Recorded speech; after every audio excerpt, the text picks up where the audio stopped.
It is such a delight to connect with Sue Cooper. Sue, you are the founder of MOMM, Moments of Mass Mindfulness, a powerful organization bringing together activated souls all around the planet. I really see you as a powerful connector in that you're always bridging different platforms, really cool peace initiatives, and also entrepreneurial spirits.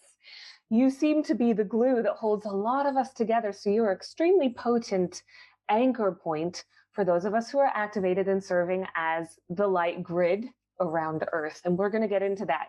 Ley lines, grids, and our place in that as light workers, star seeds, anyone who wishes to see a more compassionate humanity. We can get the labels away and just resonate with that frequency. But connection, I use that word connect because it's so important. Connection is now more important than ever, and never has it been more challenged at the same time. So you are a true activist for community in action. And I'm going to start the ball rolling with asking what MOMM has in the pipeline in terms of events in the future. I know you've got stuff going on in March and May, and I think you're involved in Feast for the Soul now as we speak. So let's kick it out there and take it from there. Kick it out. Certainly. Hi, Kristin, again. We haven't spoken for a little while, but you're always in my thoughts because your movie, Deconstructing Sentience, really is such a powerhouse, and it's taking so much back to basics and then expanding on that. And that's what I love to do. I like to keep things as simple as possible.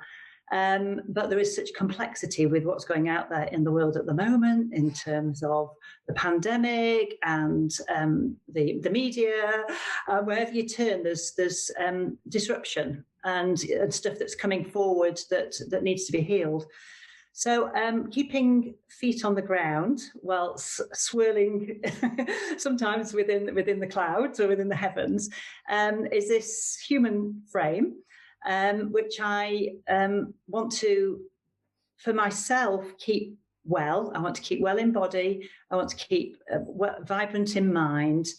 I want emotional resilience, because sometimes we can get sucked into what is going on out there, and we must be conscious of what's going on out there, but not necessarily let it take our power. I have the practices, and also a great spiritual practice. I love meditation. I love mindfulness. Anything to do with helping people find their way to vibrant health and conscious well-being. My background, as you know, is nursing and Ayurveda, and it's the integral part of the two. So it's self-care and healthcare together. So I'm looking after myself first, because this is what we all must do, and then sharing with others. And MOMM, Moments of Mass Mindfulness, has been a journey that's unfolded in a number of guises over the last 5 years.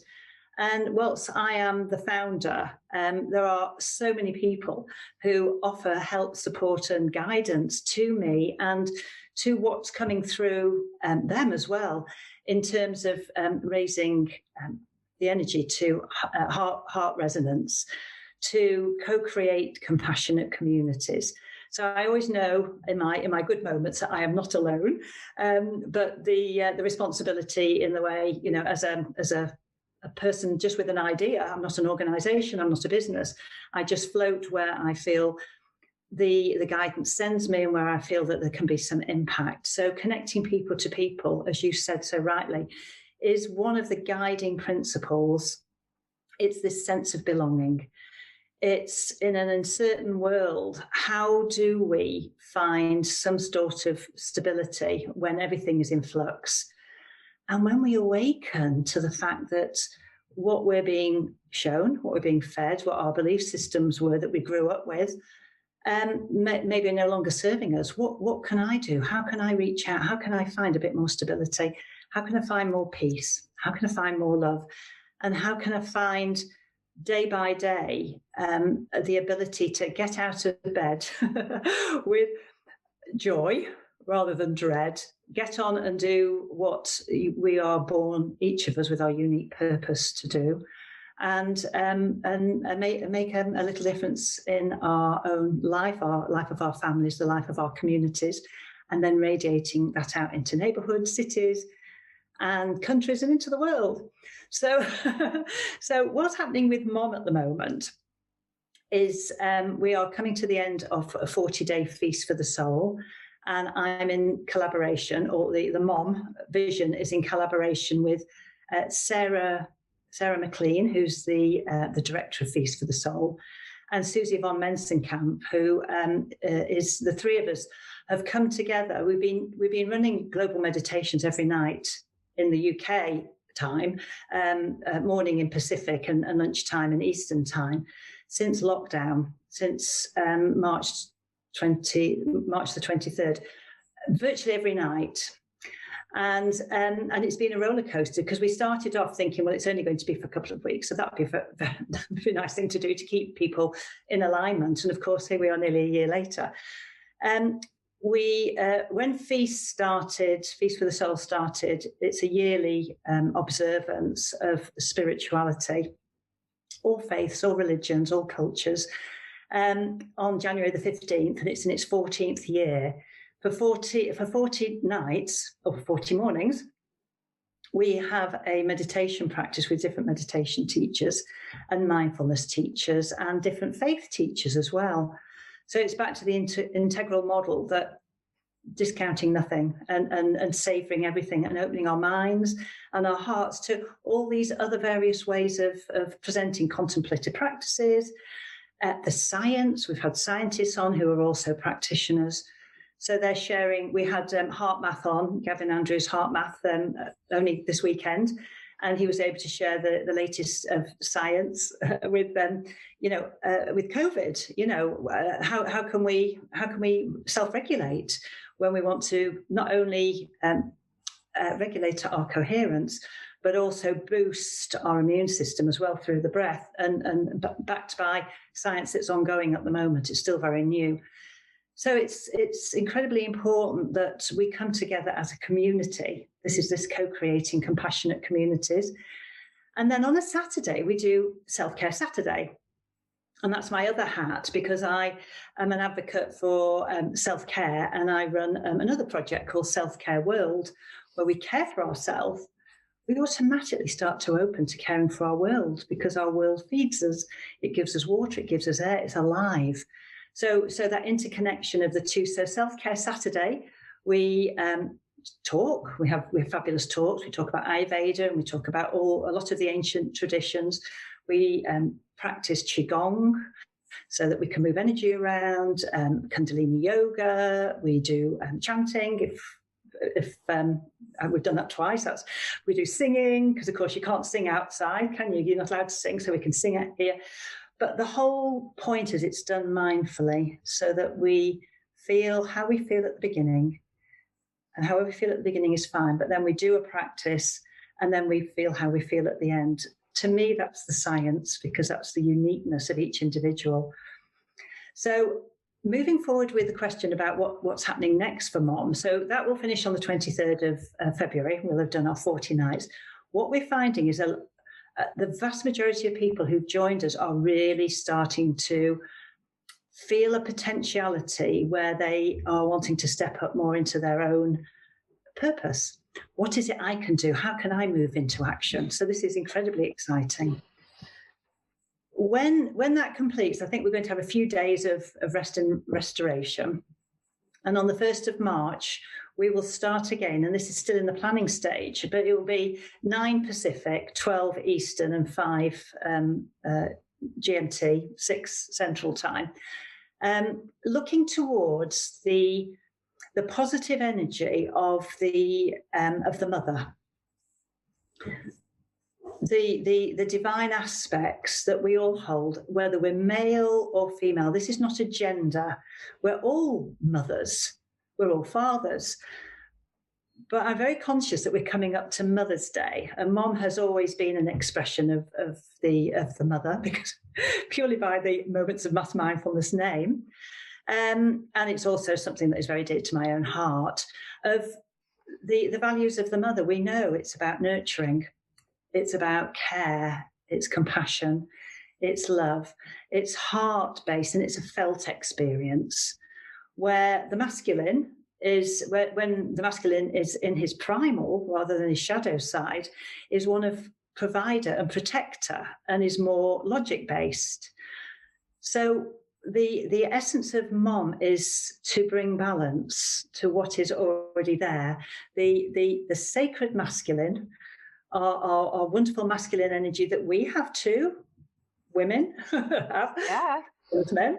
So the sacred masculine and the divine feminine coming together in balance. We're not looking for any imbalance here. It's the coherence. I believe, and as do many of the ancients, that it's from the heart, and it's bringing the resonance and the awareness to the breath, to the heart, to feel the feelings of what it feels like to be loved, what it feels like to love, what it feels like to love for those that you don't know, but radiating that out, and for all sentient beings, and then bringing that back into yourself. This is very expansive for the whole body system. And with my nursing hat on, what I know is that when we bring our nervous system into coherence or alignment, balance, homeostasis, all the same thing, different words depending on which is your given speciality. When you bring that area into balance, then you automatically start to self-regulate your hormonal system. And where we've been living with high stress energies, sometimes that's good. We still need these energies. It's noticing, being sentient of where those energies lie at any given time. But when our nervous system's in alignment, when our hormonal system is able to activate itself appropriately, you smile, you increase serotonin, you love, you hug your baby, you increase oxytocin. All these are there for us, but when they are overwhelmed by the very potent stress hormones, it causes a fog within the system, and the immune system is not able to care for us. It's working blind. So these three things, nervous system, endocrine system, and immune system, when we are in that place where we're maximizing our own immunity, and that is also about unity, coming together, we are vibrant, we feel well, and we are conscious of what when we're out of alignment. The more we do mindfulness, the more we become conscious when we're out of alignment. And instead of reacting, we're able to respond for the best possible what's the word? Place in for ourselves and in society as well. Best possible outcomes, right? Outcomes. Timelines, I think of it as. Yes, the outcomes. And that's when we become powerful, when we become empowered. So on Mother's Day, on March the 14th, it's Mother's Day in the British Isles.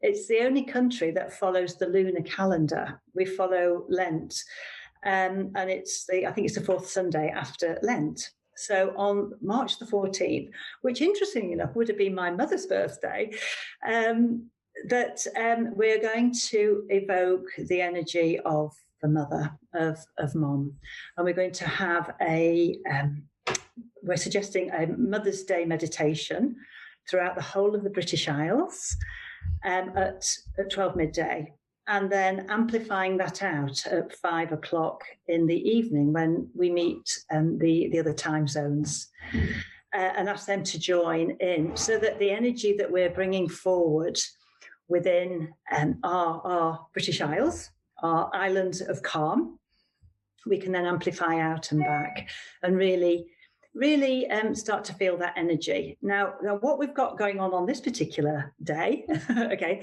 not planned, it's just being revealed to us, is that it's a new moon on the 13th of March. A new moon means new beginnings.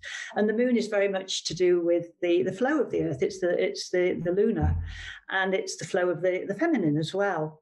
So we're going to have a new moon activation ceremony on the 13th, at 5 o'clock.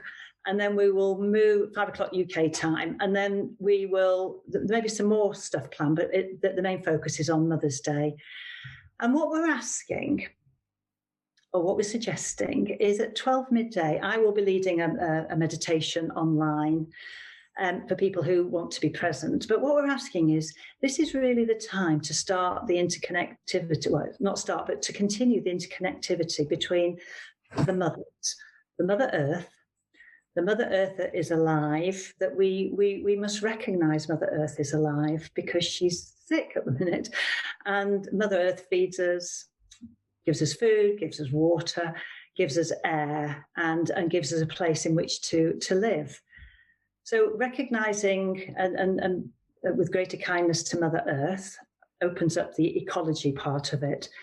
When we bring ourselves into alignment, again, we become a perfect and perfectly coherent to receive energies from around us and above us, and Mother Moon. So we've kind of got the three mothers all working together, and we're inviting people to go and be in their own home if that's a place of peace. Find a place of peace, a space that feels peaceful for you. It may be in your own home, looking out onto a garden, or with some plants in your room, bringing nature indoors, and joining me for meditation online. It may be going into your garden, maybe going somewhere in your local community. But what we're suggesting, because we are an island with our natural borders, let's invoke the elements of the mother, Mother Earth, standing on the earth, maybe even barefoot, finding a place close to water. England and Ireland and Scotland and Wales, we've got wells all over the country. These are aquifers that take down to the deep, deep energies within the wells. So many people, when I've suggested that, I said, I've got a well near me. I think I'll go and quietly, obviously we have to be mindful of what the restrictions are. I think I'll go and quietly find a well, and I'll probably sit on the well and have a meditation. Other people are going down to the ocean. Many people are going along what we call ley lines, significant lines that are close to their own home, and saying, I'm going to consciously evoke the thanks to the Mother Earth at this time of new beginnings with Mother Moon from my heart. People are going into the woods. They're going to be with the trees. So we're saying, find a place that is beautiful for you. Feel the beauty of the interconnectivity between ourselves and our ecosystem. Really, really feel, we know it, but we're wanting to feel it. We want to become more sentient with it. And at 5 o'clock, there'll be another meditation at night. That will be the one of amplification. We're asking the world, will you please come and join us for meditations, be it in your own community or live online, live streamed or Zoomed, and feel the energy that we have created in our beautiful island and amplify back to us. And let's really raise that vibration of heart-based resonance. So that's on, and more is unfolding. That's on March the 14th. Wow. See what I mean, everybody? Sue literally is bringing together, you named so many different methodologies, philosophies, traditions, practices that we can all partake in, that you're literally bringing together, weaving together like golden threads, the holy trinity of the mothers, Mother Earth, Mother Moon, and what was the third one? Mom. Yeah, Mom. Yes. And to really get into that momentum, I mean, you can take mom and make it into so many different activating words. And I think that's what it's about, is not being afraid to take action and really partaking in that synergy. And I feel it. I feel the energy when I speak to you. I feel the energy when you are describing, the next mom movements, because it has a real palpable vibration. And I want to draw everyone's attention for just a minute to some of the science of it, because I learned a lot of this in the making of my documentary when I was really blessed to collaborate with so many different organizations and institutions, MOMM being one of them, and of course, HeartMath Institute, and their amazing output of peer-reviewed scientific research studies on the science of the heart. And I just want to point out that this is all about quality of coherence, not quantity of coherence. It's about potency. And that has far more effectiveness. Just a small amount of us who are able to achieve a highly coherent state has a massive amount of effectiveness in terms of how we influence the resonant magnetic fields of our environment, including Earth's electromagnetic waves, right? That has far more effective impact than literally millions who are not able to get in a highly coherent state, who might be incoherent or dissonant because they've not yet found their way to self-regulation and emotional resilience. And that word for me, I was like, yes, stop there. We have to stop and just pay homage to emotional resilience, because that's what this is all about. Because emotions can really take us and feel like they pull us in the wrong direction. But if we really start to look at the intrinsic value of the negative charge as a teacher, as a great lesson plan designed to help us reach our own full potential, we integrate all of that. That's healing. And that literally is, I mean, I really think that self-regulation and emotional resilience underpin the new frontier of the next evolution of human consciousness. For sure, hands down. And it is about the integration of the full spectrum of the emotions and the integration of the left brain and the right brain. And you talked about the sacred masculine, left brain, sacred feminine, right brain, soul, and logic. And it's never about getting anything out of the way, eradicating, rejecting, or abandoning any aspect of self. It's always about bringing it together. Integration is like, if I could sum it up in one word, that is the word for all of us to use as our North Star, right? And it's true. And the science is massive. So there's a metric to this. This is healing, right? And healing starts energetically. It starts in the ether. And then it's translated into energy via sacred geometry and how our bodies interpret that energy into physical manifestation. And we can translate that into thriving in our life and reaching our full potentials, or we can translate that into illness, disease, malady, sickness. And that's why immunity is so important right now. Of course, it's more important than ever, obviously, with what's going on. And you mentioned, it says it in the word, unity. Yes. I am unity. Immunity is community. That's it. God spells with words. We're given all these divine breadcrumbs, and it's just all the messages are there for us to take and make our own. And so 0.1 hertz is the metric for healing. If I go back to the science, I'm not a scientist, but I'm going to try to regurgitate this in a way that helps make sense of it a little bit for anybody who's interested. And it's also, use it as your incentivizing, dangling carrot, to do the work, because it works, So 0.1 hertz is the metric. And one of the primary resonant frequencies of Earth's, field line resonances is 0.1 hertz, right? I wrote this down because I don't want to mess it up. And that is the same frequency of our human heart rhythms when we are in a heart coherent state. That is huge. That means that our hearts are synchronizing with the resonant frequencies of Earth. We are vibrating at the same frequency. And that's why you said it, when you get out into nature, especially water, that brings you right back down to 0.1 hertz. It's earthing, bare feet on the ground. This is also scientific fact now. Peer-reviewed science. This is being proven. It's been proven all along. Not to mention the Transcendental Meditation Institute. They did a study, I've done a series of studies, but one, I think, the best one back in 2010 in Fairfield, Iowa, that took the Maharishi effect. And they did the square root of 1% of the population using transcendental meditative techniques to lower crime rate in that area. And it was measurably effective in actually reducing homicide and violent crime rate, right? And so the Maharishi effect tells us that 1% can change the other 99%. And I don't think Maharishi used the word coherence as such, but that's what we're all talking about here. And I just feel like the more each and every one of us can bring our own, sorry, I'm losing my earpiece again, could bring our own crystal clear broadcast signal in the way that we couple with the field, the more we're amplifying the effect of the collective consciousness of the group.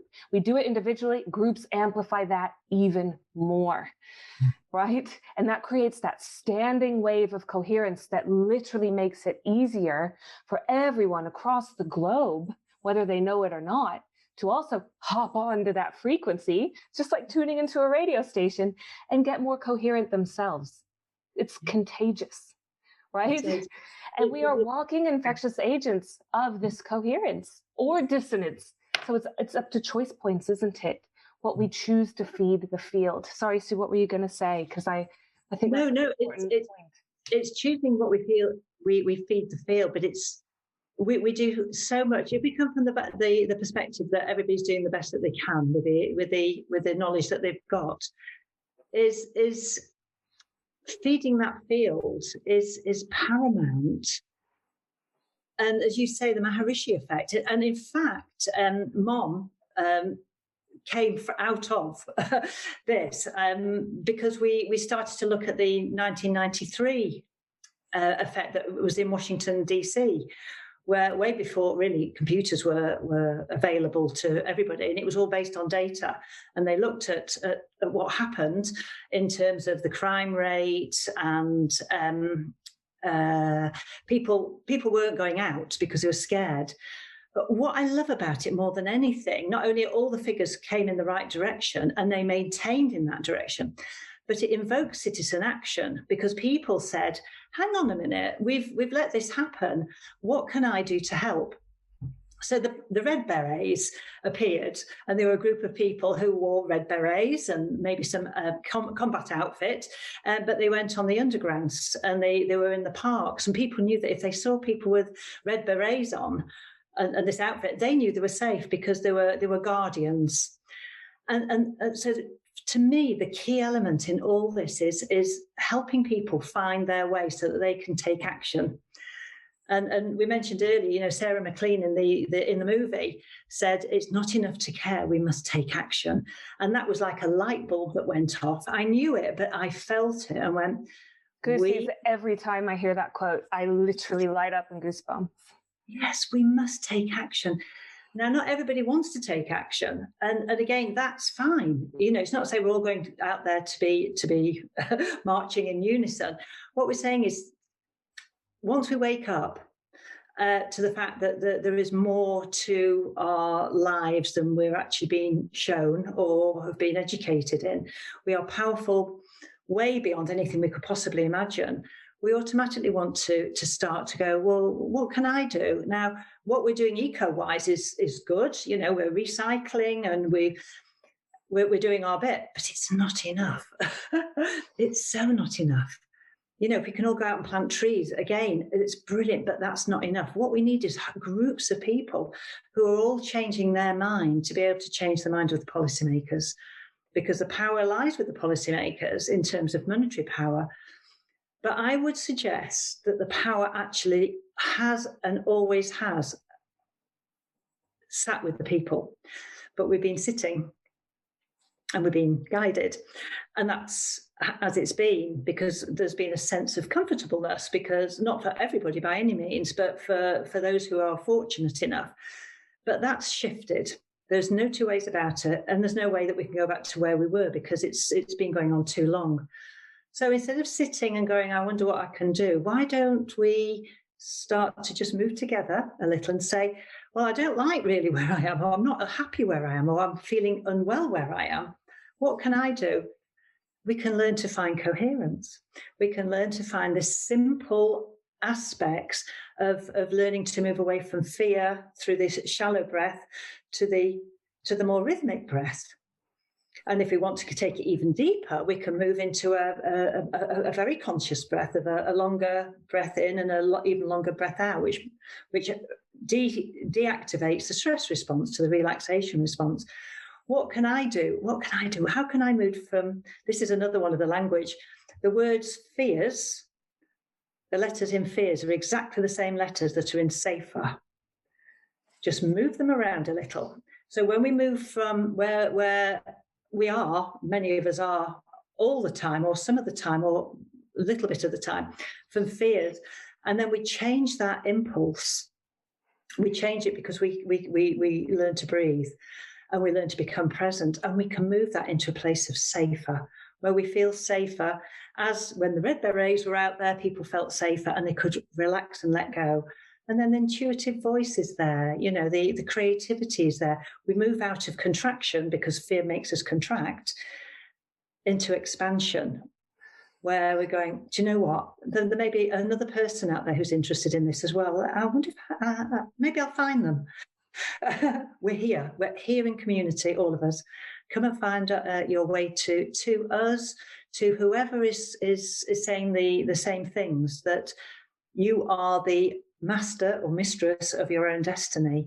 We just simply have to connect within. And when we do that, we start to change so much, from fears to a safer way of being.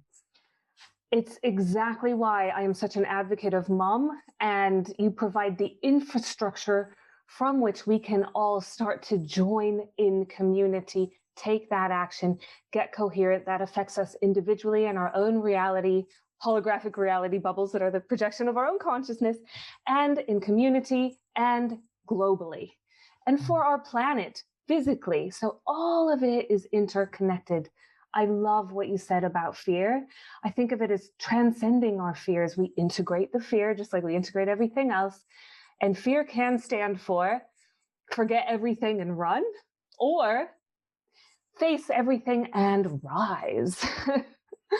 You know, and that's what we're here to do. But if we're doing it all off on our own, isolated, and stuck in some of the lower chakra vibrational frequencies, then it's going to feel a lot more difficult. But if you get yourself into a group, and virtually is just as effective, because all of this is non-local. Of course, we know that from quantum physics. That's old news. So, you know, just tap on into that quantum field and find yourself a community that feels right to you. And you can start to not only amplify that effect in your own life, but then also be a carrier of that as a broadcast signal from the heart.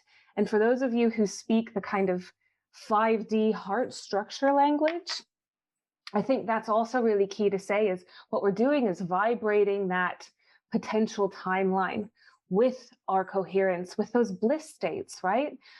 By transcending fear, transmuting it into something that is serving our highest good, right? So just like anger can be a source of our power, well, so can fear. It can absolutely steer us in the direction of self-empowerment, because there's no longer anything to be afraid of once you've integrated the fear.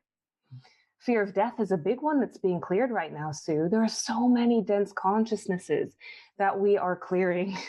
Fear is massive. Fear of getting sick, fear of not having a robust immune system.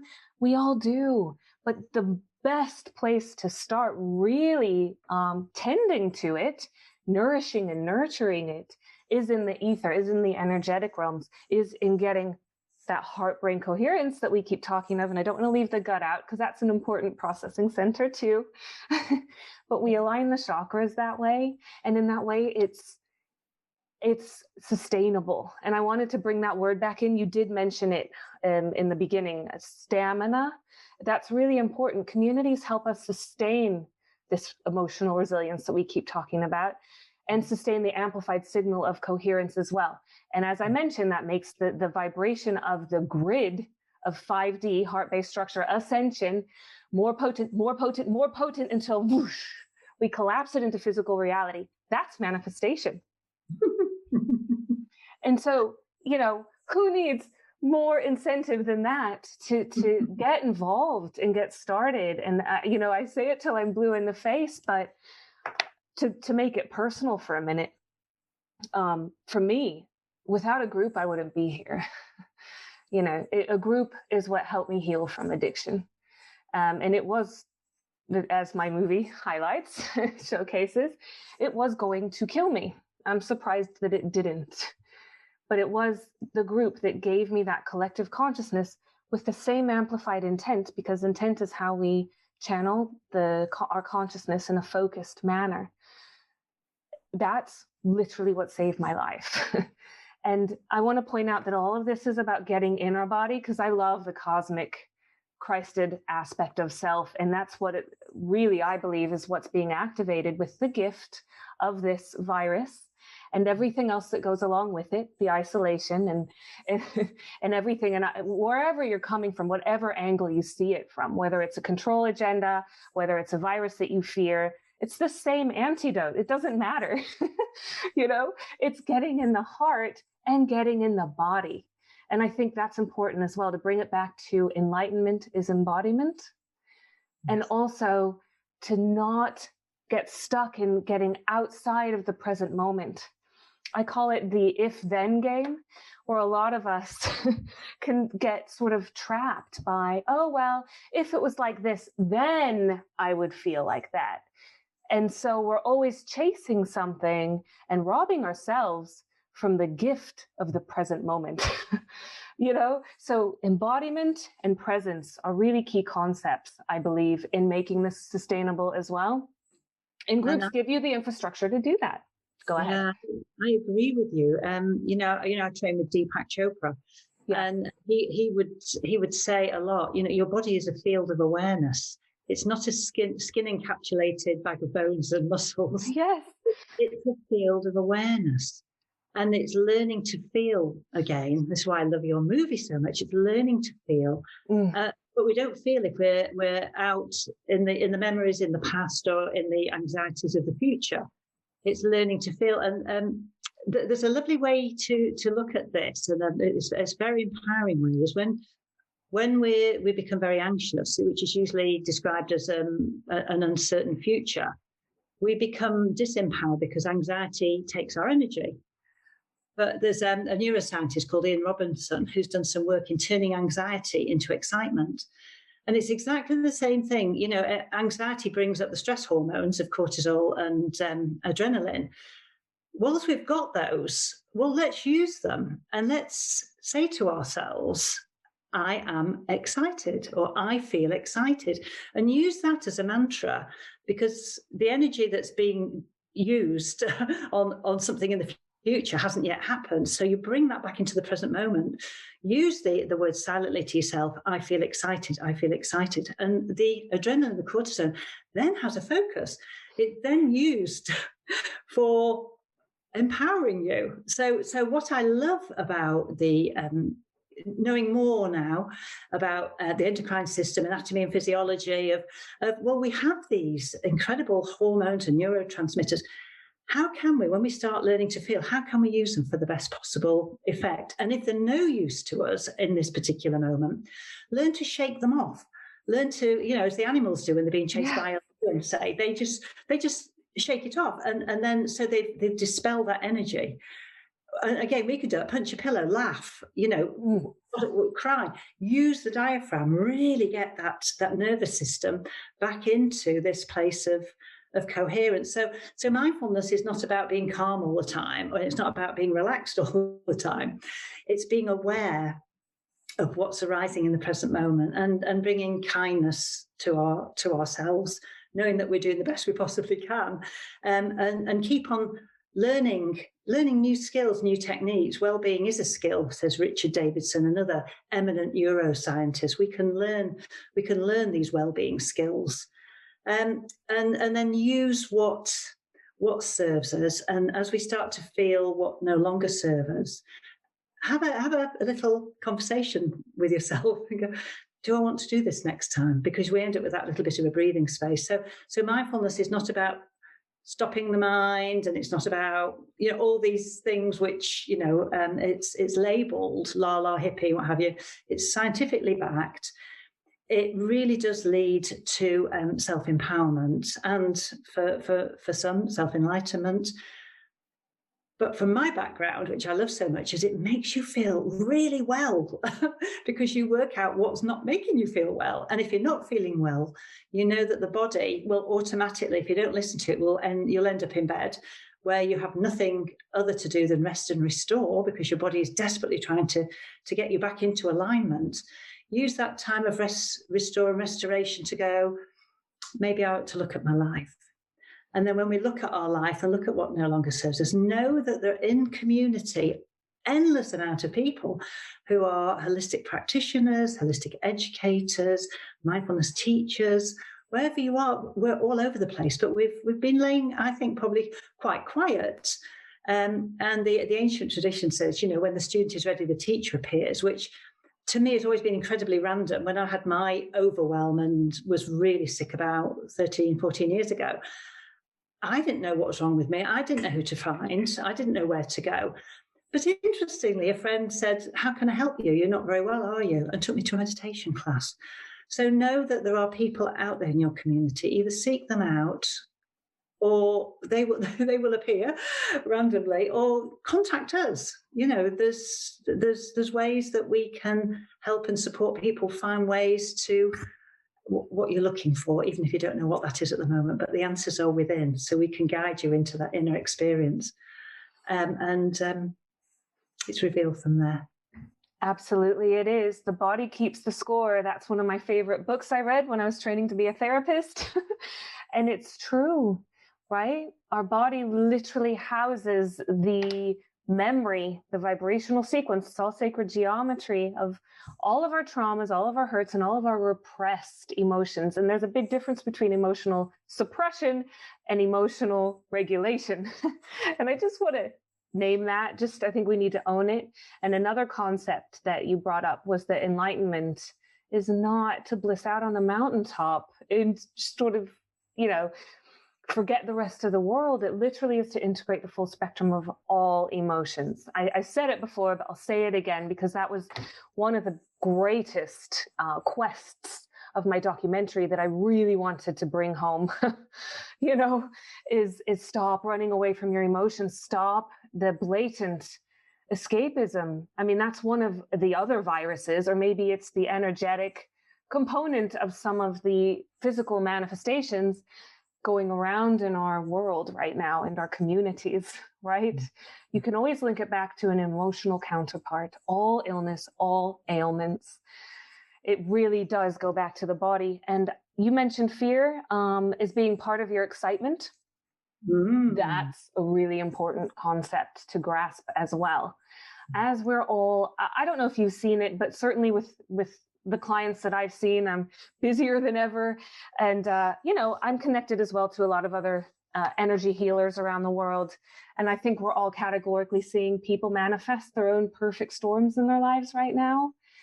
And again, that's that double-edged sword gift of what's going on right now that is catalyzing ascension, which is how I know that this whole pandemic and the regulations and all the great revealing, the expose of a lot of the corruptions that go along with it is all a natural, organic part of ascension, right? But for those of us who do feel like, oh, holy crap, I've manifested my worst case scenario, my life is falling apart, know that it's an invitation. Know that that's the initiation for you right there to get through. Pain can be the touchstone for spiritual growth. We can also learn through wisdom, but pain is quite effective. And us humans tend to need sometimes to learn through what we don't want rather than what we do want. I do in order to get the lesson. I still do sometimes, but I think it's worthwhile mentioning because I think all of this is essentially a great shamanic test. Yes. And we're in that beautiful fulcrum point right now of all of that. And whether you see it as a bifurcation of timelines or a convergence point where all timelines meet or anything else, I do believe that Ascension, 5D, a breakthrough in human consciousness is inevitable. It's the only way we can go. And yet it's so crucial that each and every one of us play our own unique part in that. So part of my part is being an agent for the dissemination of information. Your part is providing the infrastructure to get MOMM together. So it's calling us to collaborate and continue to collaborate in our individual initiatives to bring greater photon density to the whole, right? Yes. And I think the energy you talked about the quantum, didn't you? I believe the quantum leap that is in the process of emerging is going to be through the mother energy. It's going to be the leap from the heart. Yes. When enough of us join together with this pure intention of co-creating compassionate communities, and knowing that you are a community in yourself, community of cells, and you have your community in your home and expanding out. I really do believe that it's the fire from the solar plexus, which is the masculine, meeting this mother energy, care, compassion, nurturing, which is the leap, which will take us into the next ascension. And enough of us do this together because of Mother Earth, who wants to support us as humanity. She wants us here.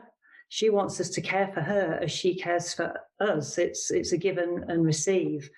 So I believe that this is a crucial time. We've got the Mother's Day MOMM on the 14th of March. We've got the 5th global meditation on mass mindfulness on May the 9th, which is Global Mother's Day. So virtually every country in the world, other than the British Isles and I think Norway, has Mother's Day, the second Sunday of May. And we hadn't realised when we started our different meditation events that we're linked with mental health awareness, because that was running in the UK. But then last year I found out it was Mother's Day, and again it seems to be divinely guided that it's this mother energy that we will co-create on May the 9th again, and that will be a big global event. So please, every person counts, every man, every woman, every child. It's the energy. It's not the gender. It's the energy we're bringing through, so that we can move into the new paradigm with open hearts and open minds, in this purest of integrity, with great joy in our hearts and feeling well, feeling vibrant. We're suppressed at the moment, and that may be through others, but it may be through our own fears. But we can expand. We can so expand, and we are doing, but we're doing it quietly. Come with us. Come be part of it. We're all essentially interconnected, and each person is needed, and each nervous system is needed as well. Each nervous system that's moving into coherence is needed. So as you said, it's not about quantity. We're not collecting data. We're not collecting, how many people did that. And we're using the non-local field, the knowing field, to say this is an invitation for us all. Send photographs in if you're in nature and how you feel. But we don't need to know where we're setting the intention. Please join us, and please find your own place to peace, knowing that we are here. We're all here. We're all here together, looking for the same thing: peace, harmony, laughter, and love. Absolutely. I know I'll try to bring it to a close because I don't want these to be too long. But you said it right there, Sue, and I think it's worth mentioning: the more coherent you get, the more likely you are to then tap into others who are equally coherent. And that explains things like telepathy, like distant healing, and all these really cool non-local phenomena that are real. and that's when we can get really a lot more resourceful and creative in expressing the superpower of our sentience. We're here to create, we're here to enjoy our lives, live lives to the fullest, to reach our maximum potential. I always say to people, bust through your own glass ceiling. That, clinically speaking, through vagal tone, like that's what I would call it, where, you've got vagus nerves, and there are predominantly two, actually, the plural, that run up and down the spine, and they are literally governing the hormonal excretions you mentioned through the pineal gland and the pituitary, that then literally create all the chemical reactions in our body. And that's emotion. That's what it is. So if we can take command over it, I don't know if I like the word master it. I mean, I do, but I think it's mother it.